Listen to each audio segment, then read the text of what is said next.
السلام علیکم ورحمۃ اللہ وبرکاتہ۔ الحمد للہ وکفی وسلام علی عبادہ الذین اصطفی، اما بعد۔ عن عبد الرحمن بن ابی قراد رضی اللہ تعالی عنہ قال ان النبی صلی اللہ علیہ وسلم توضأ یوما فجعل اصحابه يتمسحون بوضوئه وقال لهم النبي صلى الله عليه وسلم ما يحملكم على هذا؟ قالوا حب الله ورسوله فقال النبي صلى الله عليه وسلم من سره أن يحب الله ورسوله أو يحبه الله ورسوله فليصدق حديثه إذا حدث وليؤدي أمانته إذا اؤتمن وليحسن جوار من جاوره أو كما قال النبي صلی اللہ علیہ وسلم۔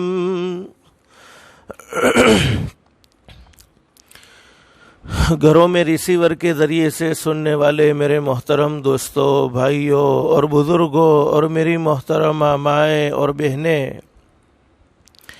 آج رمضان المبارک کا 10واں روزہ، رحمت کا عشرہ ختم ہونے کو ہے، بلکہ مغرب میں ختم ہو جائے گا اور مغفرت کا عشرہ شروع ہوگا۔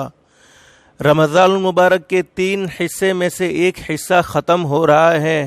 اللہ سے دل سے دعا کر لو، جتنی غفلتیں ہو گئی اللہ ہم سب کو معاف فرما دے، اور باقی جو ایام باقی ہیں، 2 حصے باقی ہیں، ان حصوں کو اللہ کے احکام کے مطابق اور حضرت نبی کریم صلی اللہ علیہ وسلم کے طریقے کے مطابق گزارنے کی ہم سب کو توفیق نصیب فرمائے۔ میرے بھائیوں اور میری محترمہ مائیں اور بہنیں، حدیث پاک کا وہ مضمون چل رہا ہے۔ ہمارے آقا حضرت محمد الرسول اللہ صلی اللہ علیہ وسلم وضو فرما رہے ہیں۔ صحابہ کرام حضرت نبی کریم صلی اللہ علیہ وسلم کے وضو کے پانی کو لے کر اپنے چہرے اور اپنے جسم پر مل رہے ہیں، لگا رہے ہیں۔ حضرت نبی کریم صلی اللہ علیہ وسلم نے صحابہ کرام سے پوچھا، میرے صحابہ کرام ما یحملکم علی ھذا، یہ تم کیوں کر رہے ہو؟ میرے جسم سے لگے ہوئے پانی کو اپنے چہرے پر اور اپنے جسم پر کیوں لگا رہے ہو؟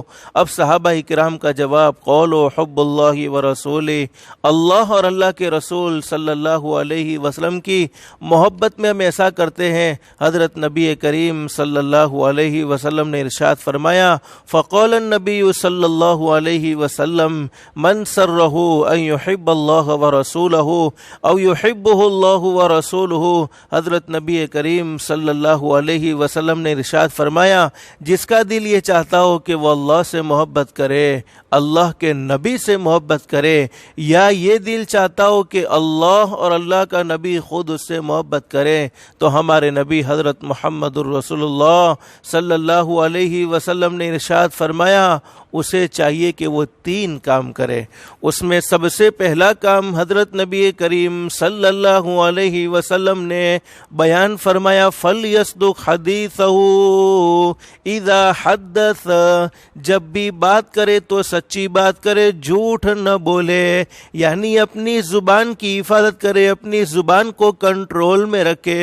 اور میں نے آپ کو یہ باتیں بتلا دی ہیں، حضرت نبی کریم صلی اللہ علیہ وسلم کا ارشاد علی ہے، قیامت کے میدان میں سب سے زیادہ ذلیل لوگ وہ ہوں گے، سب سے زیادہ رسوا لوگ وہ ہوں گے جو دنیا کی زندگی میں اپنی زبان پر کنٹرول نہیں رکھتے تھے، اپنی زبان کو قابو میں نہیں رکھتے تھے۔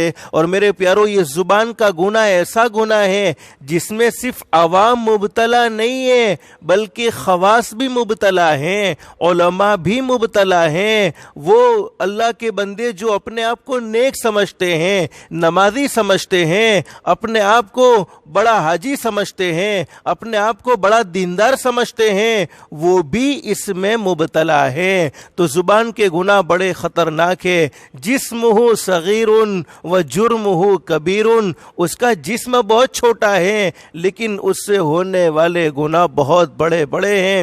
ان گناہوں میں سے آج ایک گناہ کی طرف آپ کو توجہ دلانا چاہتا ہوں، اور میرے پیاروں یہ رمضان کا مبارک مہینہ ہے، اگر میں اس بات کا ارادہ کرتا ہوں اور آپ اس بات کا ارادہ کرتے ہیں کہ یہ گناہ ہم نے اپنی زندگی سے نکال دیا، یہ گناہ سے ہم نے توبہ کر لی، یقیناً میں قسم کھاؤں تو غلط نہیں، میں بہت بڑا گنہگار ہوں، اس پر میرا عمل بھی نہیں، لیکن اگر میں قسم کھاؤں تو غلط نہیں۔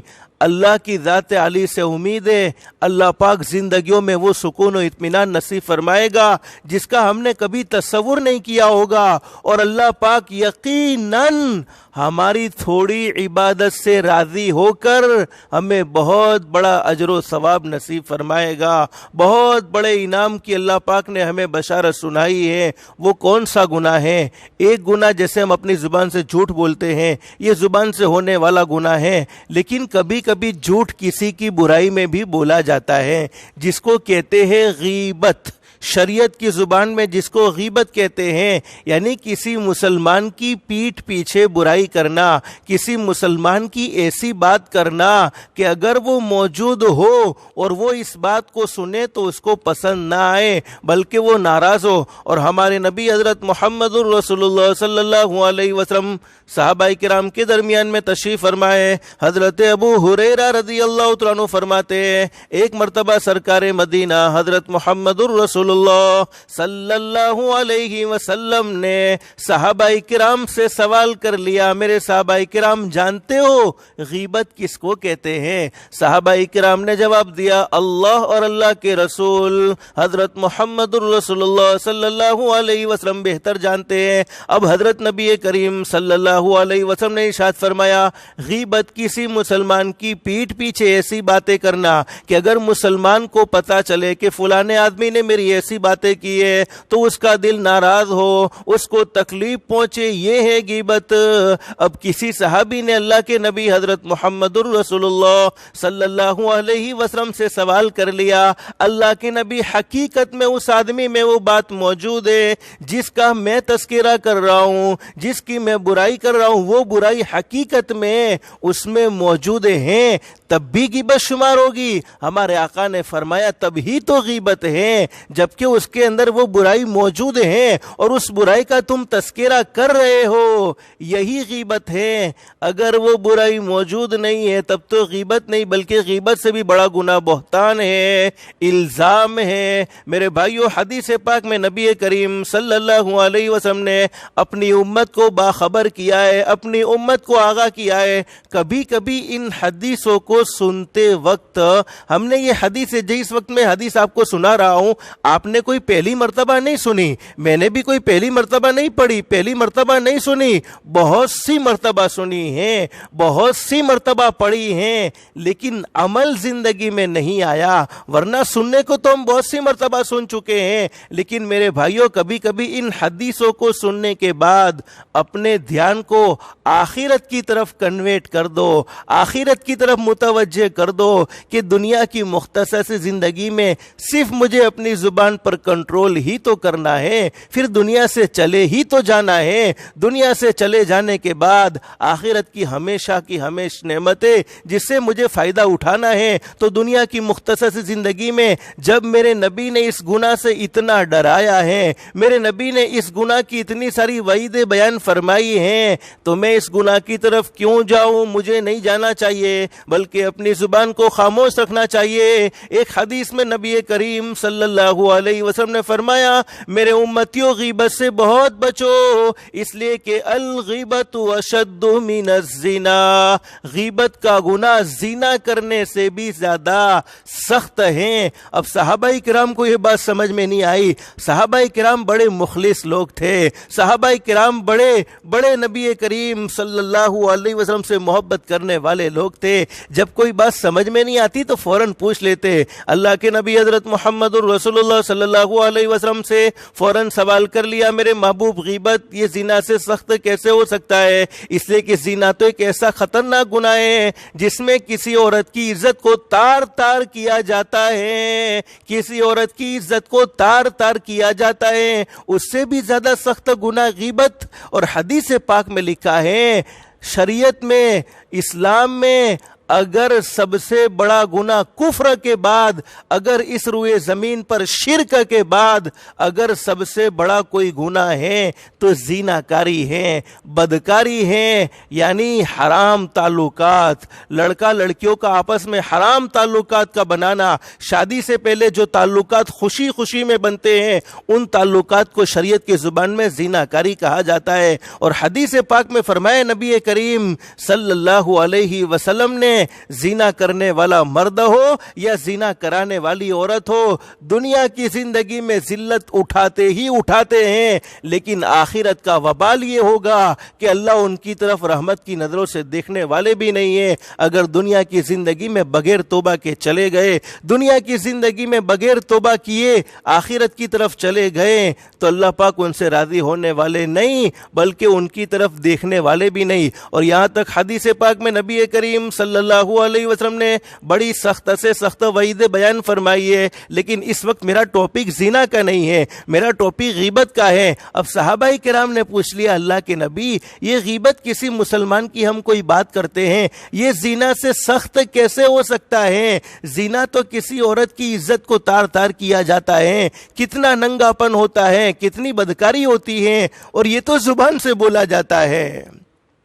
ہمارے نبی حضرت محمد رسول اللہ صلی اللہ علیہ وسلم نے ارشاد فرمایا، میرے صحابہ کرام سن لو، اگر کوئی لڑکا یا کوئی لڑکی زنا کے گناہ میں مبتلا ہو جائے، لڑکا زنا کرنے میں مبتلا ہو جائے اور لڑکی زنا کرانے میں مبتلا ہو جائے، اور انہوں نے سچے دل سے کہہ دیا اللہ مجھ سے گناہ ہو گیا، اللہ مجھ سے نافرمانی ہو گئی، مجھے معاف فرما دے، مجھے معاف فرما دے، اور سچے دل سے پڑھ لیا استغفر اللہ استغفر اللہ استغفر اللہ، سچی زبان سے اس نے سچے دل سے اللہ سے معافی مانگ لی، اللہ آسمان پر فرمائیں گے میرے بندے جا میں نے تجھے معاف بھی کر دیا ہے، اور تیرے گناہوں میں سے اس گناہ کو، تیرے گناہوں کی لسٹ میں سے زنا کو میں نے مٹا بھی دیا ہے۔ یعنی ایسا ہو گیا التائب من الذنب کمن لا ذنب لہ، جیسے تو نے گناہ کیا ہی نہیں تھا۔ تو زنا ہے بہت بڑا گناہ،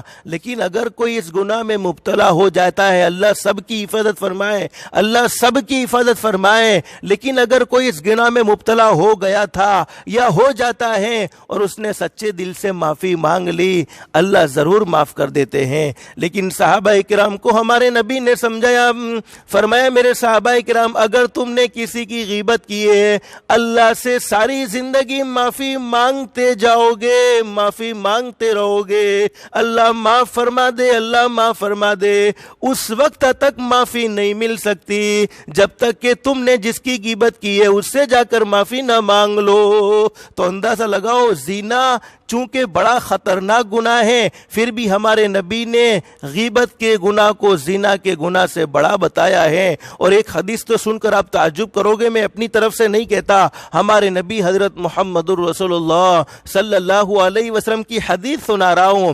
حدیث پاک میں لکھا ہے، فرمایا نبی کریم صلی اللہ علیہ وسلم نے، اللہ کے نبی حضرت محمد رسول اللہ صلی اللہ علیہ وسلم ارشاد فرماتے ہیں، اور یہ حدیث بولتے ہوئے بھی مجھے ڈر لگتی ہے، میری زبان میں وہ طاقت نہیں کہ میں وہ الفاظ کو نقل کروں۔ ہمارے نبی فرماتے ہیں، میرا وہ امتی جو اپنی ماں کے ساتھ، سگی ماں جس نے اپنے بچے کو اپنے پیٹ میں رکھا، کتنی تکلیفوں سے گزری ہیں، کتنی پریشانیوں سے گزری ہیں، کتنی مشقتوں سے گزری ہیں، اپنے بچے کے لیے اس نے کیا کیا تکلیفیں نہیں اٹھائی، کیا کیا دکھ نہیں اٹھائے، لیکن ہمارے نبی فرماتے ہیں میرا وہ امتی جو اپنی سگی ماں کے ساتھ 32 مرتبہ زنا کرے، 32 مرتبہ اپنا منہ کالا کرے، 32 مرتبہ اپنی ماں کو اپنی آنکھوں کے سامنے ننگا کرے وہ اتنا برا نہیں ہے جتنا کہ غیبت کرنے والا برا ہے۔ اندازہ لگاؤ میرے پیارو، ماں کا تو ایک مقام ہے، ماں کا تو ایک مرتبہ ہے، ماں کی طرف کوئی غلط نگاہوں سے دیکھ بھی نہیں سکتا، بلکہ محبت کی نگاہوں سے دیکھنے پر، ماں باپ کو محبت کی نگاہوں سے دیکھنے پر اللہ حج اور عمرہ کا ثواب نصیب فرماتے ہیں۔ اور حج اور عمرہ، کون سا حج اور کون سا عمرہ مقبول، اللہ کی بارگاہ میں منظور ہوا حج اور عمرہ کا اللہ ثواب نصیب فرماتے ہیں۔ تو میں اس حدیث پاک کو سنا کر آپ کو غیبت کا وبال سنانا چاہتا ہوں کہ کتنا خطرناک وبال ہے۔ اللہ اس گناہ سے ہم سب کو بچنے کی توفیق نصیب فرمائے۔ میرے بھائیو، ہمارے نبی حضرت محمد رسول اللہ صلی اللہ علیہ وسلم نے دین کی خاطر بڑی تکلیفیں اٹھائی ہیں، بڑی مشقتوں کو برداشت کیا ہے، لیکن حضرت نبی کریم صلی اللہ علیہ وسلم جب مکی زندگی میں تکلیفوں کو اٹھاتے رہیں، صبر کرتے رہیں، تو اللہ پاک نے آپ کو انعام نصیب فرمایا۔ اور وہ کیا انعام تھا؟ اللہ نے آپ کو سفر معراج کروایا اور آپ کو اپنا مہمان بنایا۔ 7 آسمان کا آپ سفر کر کے گئے، 8 جنتوں کا آپ نے سفر کیا، سدرۃ المنتہا پر پہنچے، یہاں تک کہ اللہ کے عرش پر پہنچے اور اللہ کی ملاقات ہوئی۔ لیکن میرے بھائیوں، ہمارے نبی حضرت محمد الرسول اللہ صلی اللہ علیہ وسلم کو اللہ پاک نے معراج کے سفر میں جنت کے نظارے بھی کروائے اور جہنم کا نظارہ بھی کروایا، اور جہنم میں امت کے اعمال کے نتیجے میں جو سزائیں مل رہی تھی، ان سزاؤں کو بھی ہمارے نبی نے اپنی آنکھوں سے دیکھا۔ اب ہمارے نبی حضرت محمد الرسول اللہ صلی اللہ علیہ وسلم نے صحابہ کرام سے فرمایا، میرے صحابہ کرام، جس وقت مجھے معراج کا سفر ہوا، میں نے جہنم میں کچھ لوگوں کو دیکھا جن کے ناخن تانبے کے تھے، اور وہ اپنے ناخنوں سے اپنے جسم کے گوشت کو نوش کر کاٹ کر خود کھا رہے تھے، اور کوئی آواز دینے والا یہ آواز دے رہا تھا، او لوگو، جس طریقے سے تم دنیا میں اپنے بھائیوں کا گوشت کھاتے تھے، آج جہنم میں اپنا گوشت کھاؤ۔ یہ آواز دینے والا آواز دے رہا تھا، اور وہ تانبے کے ناخن سے اپنے جسم کو نوش کر، اپنے جسم کو کاٹ کر کھا رہے تھے۔ حضرت نبی کریم صلی اللہ علیہ وسلم نے جبریل سے پوچھا، جبریل، یہ کون لوگ ہیں جن کو اتنی ذلت والا عذاب مل رہا ہے، جو اتنے ذلیل اور رسوا ہو چکے ہیں؟ تو جبریل امین علیہ الصلوۃ والسلام نے فرمایا، میرے محبوب، یہ آپ کی امت کے غیبت کرنے والے لوگ ہیں، جو کسی کی پیٹھ پیچھے برائیاں کرنے میں لگے رہتے تھے، جو کسی کو بدنام کرنے میں، کسی کو ذلیل کرنے میں لگے رہتے تھے۔ تو میرے بھائیو، اندازہ لگاؤ، مرنا تو ایک دن ہے، ہمارے نبی نے جو کہا وہ سچ ہے اور وہ ہو کر ہی رہے گا۔ حضرت فقی ابو اللہ سمرقندی رحمۃ اللہ علیہ نے بڑی زبردست بات بیان فرمائی ہے کہ کسی کے متعلق اتنا کہنا کہ اس کا کپڑا چھوٹا ہے یا لمبا، یہ بھی غیبت ہے۔ یعنی ہم نے کسی کا تذکرہ کرتے ہوئے یوں کہہ دیا کہ فلانا آدمی نو کپڑوں موٹو چھے، یا فلانا آدمی نو کپڑوں نانو چھے، نلو چھے، تو یہ بھی غیبت ہے۔ تو جب اس کی ذات کے بارے میں ذکر کرنا، کیوں غیبت نہیں ہوگا؟ ضرور غیبت ہوگا۔ اور حدیث پاک میں لکھا ہے، فرمایا نبی کریم صلی اللہ علیہ وسلم تشریف فرمائے، ایک چھوٹے قد والی عورت، جس کا قد چھوٹا تھا، جس کو ہم اپنی زبان میں ٹھینگنی کہتے، تمہارے یہاں کیا کہتے ہیں مجھے نہیں معلوم، لیکن ہماری گجراتی زبان میں اس کو ٹھینگنی کہتے ہیں۔ اب وہ ٹھینگنی عورت حضرت نبی کریم صلی اللہ علیہ وسلم کی خدمت میں آئی۔ اما عائشہ صدیقہ رضی اللہ عنہا قریب میں تھی، وہ عورت چلی گئی، پھر اما عائشہ نے فرمایا، میرے محبوب، وہ آنے والی عورت کتنی ٹھینگنی تھی، یعنی وہ ناٹے قد کی تھی، چھوٹے قد کی تھی۔ حضرت نبی کریم صلی اللہ علیہ وسلم نے ناراضگی کا اظہار فرمایا اور فرمایا، عائشہ، تو نے اس عورت کی برائی کی ہے، تو نے اس عورت کی غیبت کی ہے۔ اما عائشہ نے فرمایا، میرے محبوب، حقیقت میں وہ تھی ٹھنگنی۔ فرمایا، حقیقت کو تو نے بیان کیا، یہی تو غیبت ہے۔ میرے بھائیو، اما عائشہ کا ارادہ کوئی برائی کا نہیں تھا، صرف آپ کو خبر دینے کا تھا۔ اور یہاں تک دوسری حدیثوں میں ہمارے نبی نے فرمایا، عائشہ، تو نے اپنی زبان سے ایسی بات کہی ہے کہ اگر اس بات کو میٹھے سمندر میں ڈال دیا جائے تو اس بات کی وجہ سے پورا سمندر کڑوا ہو جائے۔ آپ اندازہ لگاؤ میرے بھائیوں، یہ ہے غیبت کی نحوست، لیکن آج ہمیں اس کا احساس نہیں ہے۔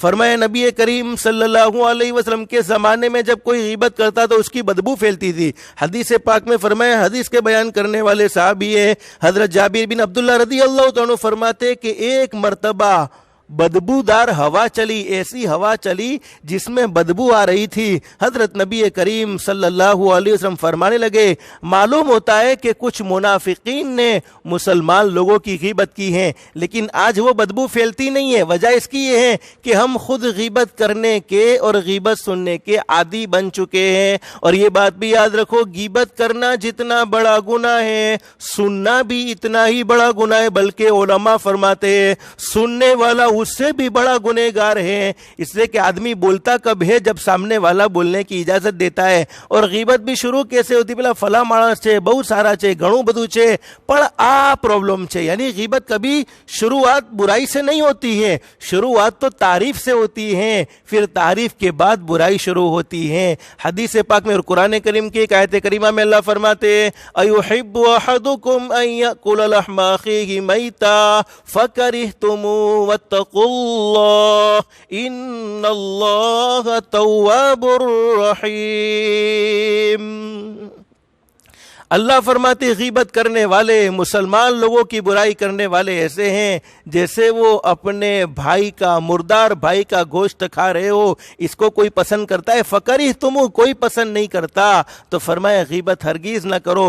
غیبت کرنا بھی اتنا ہی بڑا گناہ ہے کہ کسی مسلمان کا اپنے مردار بھائی کا گوشت کھانا جتنا بڑا گناہ ہے، اتنا ہی غیبت کرنے کا گناہ ہے۔ تو میرے بھائیوں، اپنی زبان کو اچھی باتوں سے مزین کرو، اچھی باتیں اپنی زبان پر لاؤ، برائی ہرگیز اپنی زبان پر نہ لاؤ۔ لیکن ایک بات میں آپ کو بتلاؤں، ایک بہت بڑے اللہ کے ولی حضرت حسن بصری رحمۃ اللہ علیہ، بڑے زبردست ولی کامل ہے۔ اس واقعے سے میں آپ کو سمجھانا یہ چاہتا ہوں کہ اگر ہماری کوئی غیبت کرے تو ہمیں پریشان ہونے کی ضرورت نہیں ہے، بلکہ خوش ہو جانا چاہیے اور غیبت کرنے والے کو دعائیں دینی چاہیے۔ حضرت حسن بصری رحمۃ اللہ علیہ کو کسی نے آ کر کہا کہ حضرت فلاں آدمی آپ کا دشمن ہے اور آپ کی ہر وقت برائیاں کرتا رہتا ہے، ہر وقت آپ کو بدنام کرنے کی کوشش کرتا ہے، ہر وقت آپ کی غیبت کرتا ہے۔ میرے بھائیوں، لکھا ہے کہ حضرت حسن بصری رحمۃ اللہ علیہ نے ایک بہت بڑا لمبا چوڑا ٹوکرا منگایا جو فروٹ بھرنے کا ہوتا ہے، اور اس ٹوکرے میں کھجوریں، اعلیٰ کوالٹی کی کھجوریں بھری، اور کھجوریں بھر کر وہ ٹوکرا خبر دینے والے کو دی، خبر دینے والے کو وہ ٹوکرا دیا اور کہا کہ جو آدمی میری غیبت کرتا ہے اس تک یہ پہنچا دو۔ اب وہ سوال کرنے والے نے سوال کرا، حضرت وہ تو آپ کو بدنام کرتا ہے، آپ کی تعریف نہیں کرتا، آپ کو چاہتا نہیں ہے۔ فرمانے لگے وہ میری برائی نہیں کرتا، بلکہ وہ تو مجھ پر بہت بڑا احسان کرتا ہے، اس لیے کہ مجھ میں نیکی کی وہ طاقت نہیں ہے، وہ نیکیاں کر کے غیبت کرنے کے بعد اپنی ساری نیکیاں مجھے دے دیتا ہے اور میرے سارے گناہ اس کے حوالے ہو جاتے ہیں، تو میرے پاس اس کا بدلہ دینے کے لیے کوئی چیز ہے نہیں، یہ کھجوریں کچھ میں آپ کو دے رہا ہوں، اس تک پہنچا دو تاکہ بدلہ ہو جائے، ورنہ اس کا بدلہ میں نہیں چکا سکتا، اس لیے کہ مجھ میں نیکی کی طاقت نہیں ہے اور وہ مجھے نیکیاں پہنچا رہا ہے۔ اسی کے متعلق ایک حدیث بھی بڑی زبردست ہے۔ حدیث کے بیان کرنے والے صحابی حضرت ابو امامہ الباہلی رضی اللہ تعالیٰ عنہ فرماتے، سرکار مدینہ حضرت محمد الرسول اللہ صلی اللہ علیہ وسلم نے ارشاد فرمایا، قیامت کے دن اللہ پاک بندوں کو نامہ اعمال دیں گے، یہ 29ویں پارے میں بھی موجود ہے۔ فَأَمَّا مَنْ أُوتِيَ كِتَابَهُ بِيَمِينِهِ فَيَقُولُ هَاؤُمُ اقْرَءُوا كِتَابِيَهْ إِنِّي ظَنَنْتُ أَنِّي مُلَاقٍ حِسَابِيَهْ فَهُوَ فِي عِيشَةٍ رَاضِيَةٍ فِي جَنَّةٍ عَالِيَةٍ قُطُوفُهَا دَانِيَةٌ كُلُوا وَاشْرَبُوا هَنِيئًا بِمَا أَسْلَفْتُمْ فِي الْأَيَّامِ الْخَالِيَةِ۔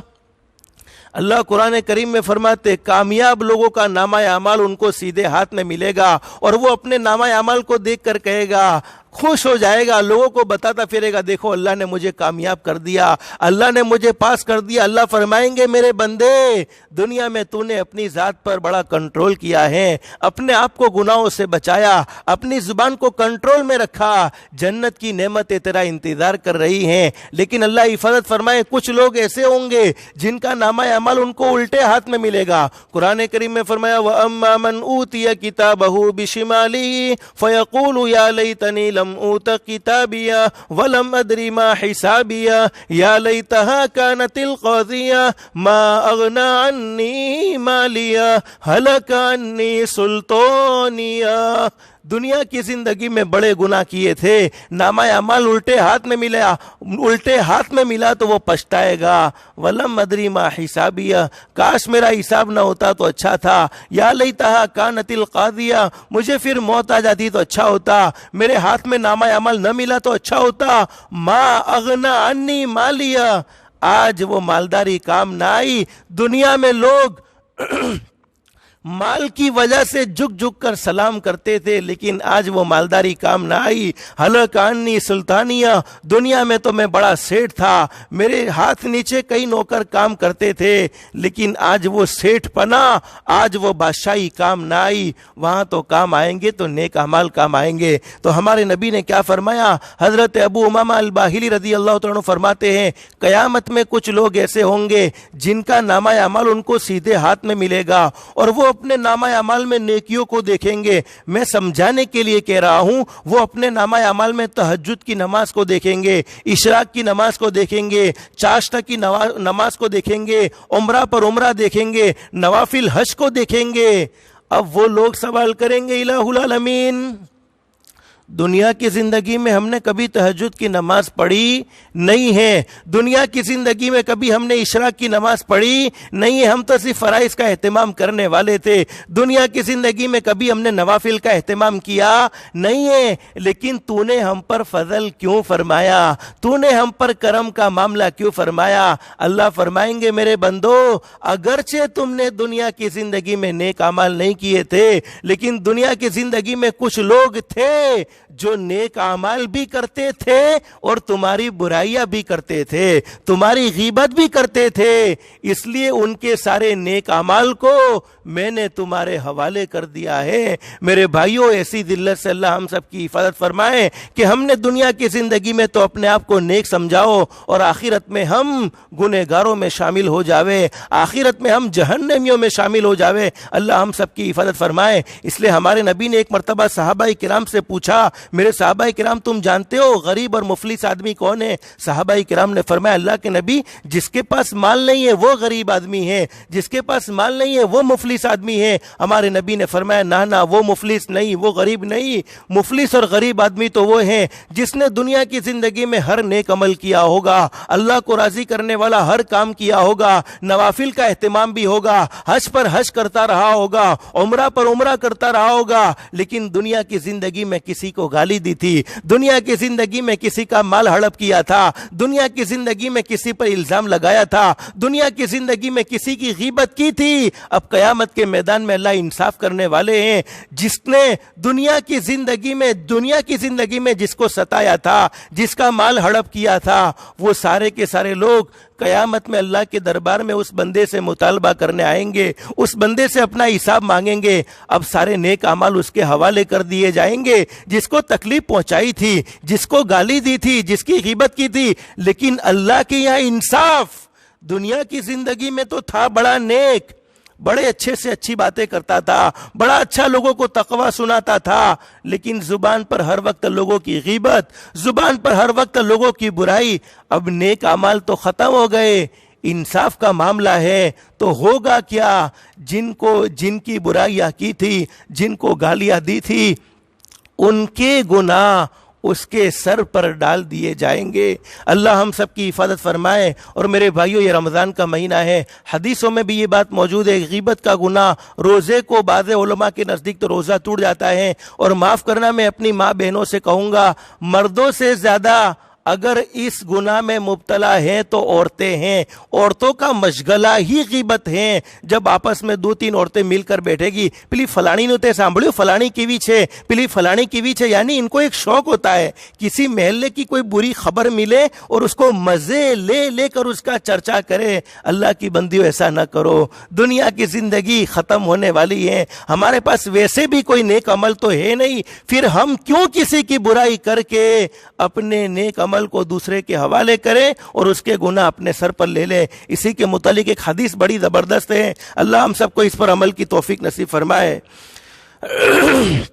حدیث پاک میں لکھا ہے, حدیث کے بیان کرنے والے حضرت انس رضی اللہ عنہ فرماتے, نبی کریم صلی اللہ علیہ وسلم نے ارشاد فرمایا, 4 چیزیں روزے کو ختم کر دیتی ہے. 4 چیزوں کی وجہ سے روزہ ٹوٹ جاتا ہے, روزے کی برکات کو ختم کر دیتی ہیں اور وضو کو بھی توڑ دیتی ہیں اور زندگی کے سارے نیک اعمال کو تباہ و برباد کر دیتی ہے, زندگی کے سارے نیک اعمال کو ضائع کر دیتی ہے. نمبر 1 جھوٹ بولنا, نمبر 2 چگلی کرنا, نمبر 3 کسی غیر محرم عورت کی طرف دیکھنا.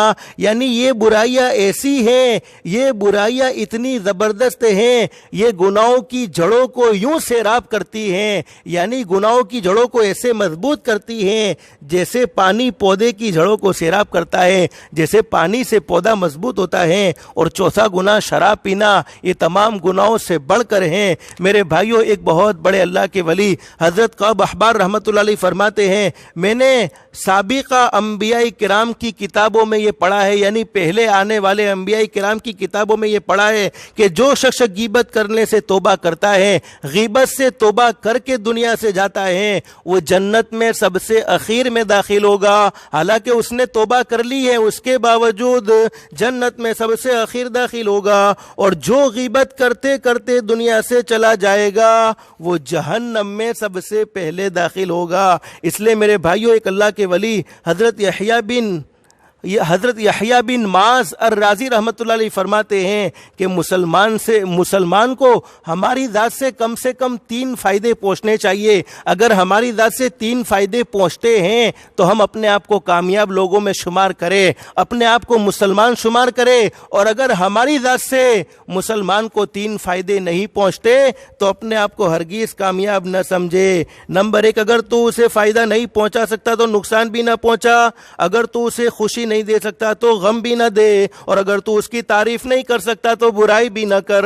میرے بھائیو, اندازہ لگاؤ, اگر ہمیں ہماری زبان پر کسی کے بارے میں اچھی بات نہیں آ سکتی تو کیوں فضول باتیں کرے, کیوں جھوٹی باتیں کرے, کیوں برائی کرے, اور برائی کر کے ہم اپنے نیک اعمال کو اس کے حوالے کریں اور اس کی برائیوں کو اپنے سر پر لے لے. اللہ ہم سب کو اس گناہ سے بچنے کی توفیق نصیب فرمائے. لیکن بڑی زبردست بات حدیث پاک میں بیان فرمائی. نبی کریم صلی اللہ علیہ وسلم نے ارشاد فرمایا, کچھ فرشتے ایسے ہیں جو انسانوں کے ساتھ رہتے, ہمیشہ انسانوں کے ساتھ ان کی بیٹھک ہوتی ہے. جب کوئی آدمی کسی مسلمان کی اچھی بات کرتا ہے, کسی کی اچھی تعریف کرتا ہے, اچھی بات کرتا ہے, تو وہ فرشتہ دعا دیتا ہے, اے تعریف کرنے والے بندے, جیسی تو تعریف اس فلانے بندے کی کر رہا ہے, اللہ پاک تجھے بھی ایسا بنا دے, تجھے بھی ایسی خوبیاں نصیب فرما دے. اور ہمارا عقیدہ اور ہمارا ایمان, فرشتے کی دعا مردود نہیں ہوتی. لیکن جب کوئی آدمی کسی بھائی کا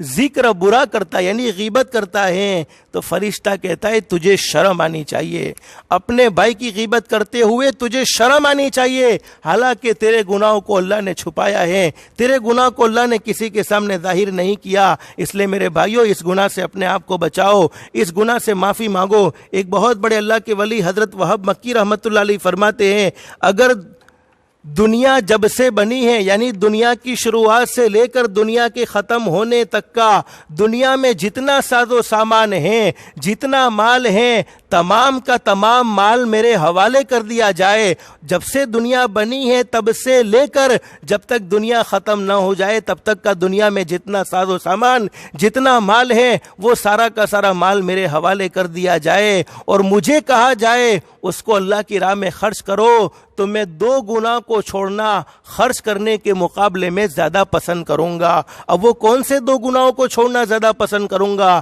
نمبر 1, غیبت کو چھوڑ دینا زیادہ پسند کروں گا, اور نمبر 2 اپنی آنکھوں کو غلط استعمال کرنا، یعنی آنکھوں کو گناہوں سے بچانا، آنکھوں کو محفوظ رکھنا، ان 2 گناہوں کو چھوڑنا میں زیادہ پسند کروں گا، یعنی اپنی آنکھوں کی حفاظت کروں گا اور ہرگز غیبت نہیں کروں گا۔ یہ سارا مال مجھے اللہ کی راہ میں خرچ کرنے سے زیادہ محبوب کسی مسلمان کی غیبت نہ کرنا اور اپنی آنکھوں کو کنٹرول میں رکھنا ہے۔ تو میرے بھائیوں، غیبت ایک بہت بڑا گناہ ہے، لیکن میرے بھائیوں میں آپ کو بتلانا یہ چاہتا ہوں، بعض دفعہ ہوتا ایسا ہے کہ جب آدمی کسی کی غیبت کرتا ہے، سامنے والا کہتا ہے بھائی اللہ نہ بندہ غیبت مت کر، غیبت کرواتی گناہ تھا چھے، تو وہ اکڑ کرتا ہے۔ یہ میں مسئلہ آپ کو بتلا رہا ہوں، وہ اکڑتا ہے، ارے بھائی میں جو بات کی تھی فلانا مانس میں ایوی نے چھے ایما سے نہیں غیبت تھئی گئی۔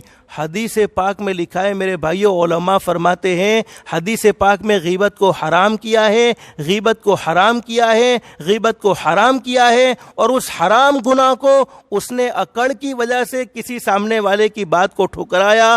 اللہ حفاظت فرمائے، اس کو اپنے ایمان کی خیر منانی چاہیے اور واپس کلمہ پڑھ کر اسے مسلمان ہونا چاہیے، اس لیے کہ کفر کا خدشہ ہے، اس لیے کہ اس نے حضرت نبی کریم صلی اللہ علیہ وسلم کی بات کو ٹھکرایا تو بعض دفعہ غیبت کفر تک پہنچا دیتی ہے۔ اب میرے بھائی، اللہ پاک گناہ تو معاف کرنے والا ہے، اب ہم نے کسی کی غیبت کی ہے تو معافی کی کیا شکل ہے کہ جس سے غیبت کی ہے اس سے معافی مانگ لی جاوے، اللہ سے معافی مانگ لی جاوے۔ لیکن علماء نے اس پر بڑی عجیب بات بیان فرمائی ہے، جیسے مثال کے طور پر میں نے کسی کی غیبت کی ہے، اب سامنے والے کو نہیں معلوم کہ میں نے غیبت کی ہے، تو مجھے اس سے معافی مانگنے کی ضرورت نہیں ہے، بلکہ اللہ سے معافی مانگ لینی چاہیے، اللہ معاف فرما دے گا۔ لیکن نہیں، میں نے اس کی غیبت کی، اس کو بھی پتہ چل گیا، تو اب مجھے اس سے بھی معافی مانگنی پڑے گی، اللہ سے بھی معافی مانگنی پڑے گی، اور اس سے یوں معافی مانگنی ہے، پوری غیبت کی تفصیل ذکر نہیں کرنی، بھائی اللہ کے لیے میں نے تیرے بارے میں کچھ کہہ دیا ہو، کچھ سن لیا ہو تو معاف کر دینا، وہ زمین پر معاف کرے گا، اللہ ہمیں آسمان پر معاف کر دے گا۔ لیکن ہم نے کسی پر ایک شکل تو یہ ہے، لیکن جن لوگوں کے سامنے ہم نے غیبت کی ہے تو ان کے سامنے بھی اس کی تعریف کر دیں کہ نہیں، وہ بات جو میں نے کہی تھی میری مسٹیک تھی، حقیقت بات یہ ہے کہ مجھے پتہ نہیں تھا، میں نے بھول سے اس کی برائی کر دی تھی۔ حقیقت یہ ہے میرے بھائیوں، دنیا کی زندگی میں معافی مانگنے میں ہم چھوٹے ہونے والے نہیں ہیں، بلکہ دنیا کی زندگی میں معافی مانگیں گے، اللہ کی نظروں میں دنیا والے اگرچہ ہمیں چھوٹا سمجھیں گے، لیکن اللہ کی نظر میں ہم بہت بڑے شمار ہوں گے۔ اللہ ہم سب کو معافی مانگنے کی توفیق نصیب فرمائے۔ لیکن کسی نے الزام لگایا، تہمت لگائی، تو تہمت کی معافی یہ ہے اس سے بھی جا کر معافی مانگے، اللہ سے بھی معافی مانگے، اور جن لوگوں کے سامنے اس کی تہمت لگائی ہے اس سے بھی جا کر کہیں کہ میں نے یہ بات غلط کہی تھی، مجھے نہیں کہنی چاہیے تھی، مجھ سے غلطی ہو گئی، یہاں وہ معاف کرے گا، زمین پر وہ معاف کرے گا، آسمان پر اللہ معاف فرما دے گا۔ لیکن روزانہ میں آپ کو ایک نہ ایک دعا بتاتا ہوں، آج ایک درود شریف بتا دیتا ہوں، اور یہ درود شریف پڑھنے کی برکت سے اللہ کی ذات عالی سے امید ہے، علماء نے لکھا ہے کہ جب ہم کسی مجلس میں بیٹھے یا اس مجلس میں سے اٹھے تو ایک چھوٹا سا درود شریف پڑھ لے، اس درود شریف کو پڑھنے کی برکت سے نہ ہم غیبت کے گناہ میں مبتلا ہوں گے، نہ لوگ ہماری غیبت کریں گے۔ وہ کون سا درود شریف ہے؟ پہلے پڑھ لینا ہے بسم اللہ الرحمن الرحیم، یہ تو سب کو یاد ہے، بسم اللہ الرحمن الرحیم۔ اب پڑھنا ہے وصلی اللہ علی محمد، بس وصلی اللہ علی محمد، یہ چھوٹا سا درود شریف ہے، بسم اللہ الرحمن الرحیم وصلی اللہ علی محمد۔ جب ہم کسی مجلس میں بیٹھتے یہ درود شریف پڑھ لیں گے، اللہ پاک ایک فرشتے کو پیدا کرے گا، اور وہ فرشتہ ہمیں غیبت کے گناہ سے بچائے گا، ہمارے دل میں غیبت کرنے کے وسوسے آئیں گے تو اس کو ختم کرے گا، اور لوگ ہماری غیبت کرنا چاہیں گے تو وہ فرشتہ لوگوں کو بھی ہماری غیبت سے روکے گا۔ اللہ ہم سب کو غیبت سے محفوظ رہنے کی توفیق نصیب فرمائے، اور اگر ہم سے ہو گیا گناہ تو اللہ کے لیے معافی مانگ لے، اللہ معاف فرمانے والا ہے۔ اللہ ہم سب کو زبان پر کنٹرول کرنے کی بھی توفیق نصیب فرمائے، زبان کو بھی سچا بنائے، دل کو بھی سچا بنائے۔ اس حدیث پاک میں جو پیغام دوسرے سنائے گئے، زندگی رہی تو انشاءاللہ اس کو آئندہ ذکر کریں گے۔ اللہ ہم سب کو کہنے سننے سے زیادہ اخلاص، استخلاص اور استقامت کے ساتھ عمل کی توفیق نصیب فرمائے، آمین یا رب العالمین۔ وآخر دعوانا ان الحمد للہ رب العالمین۔ سبحان اللہ وبحمدہ، سبحانک اللہم وبحمدک، نشہد ان لا الہ الا انت، نستغفرک ونتوب الیک۔ سبحان ربک رب العزۃ عما یصفون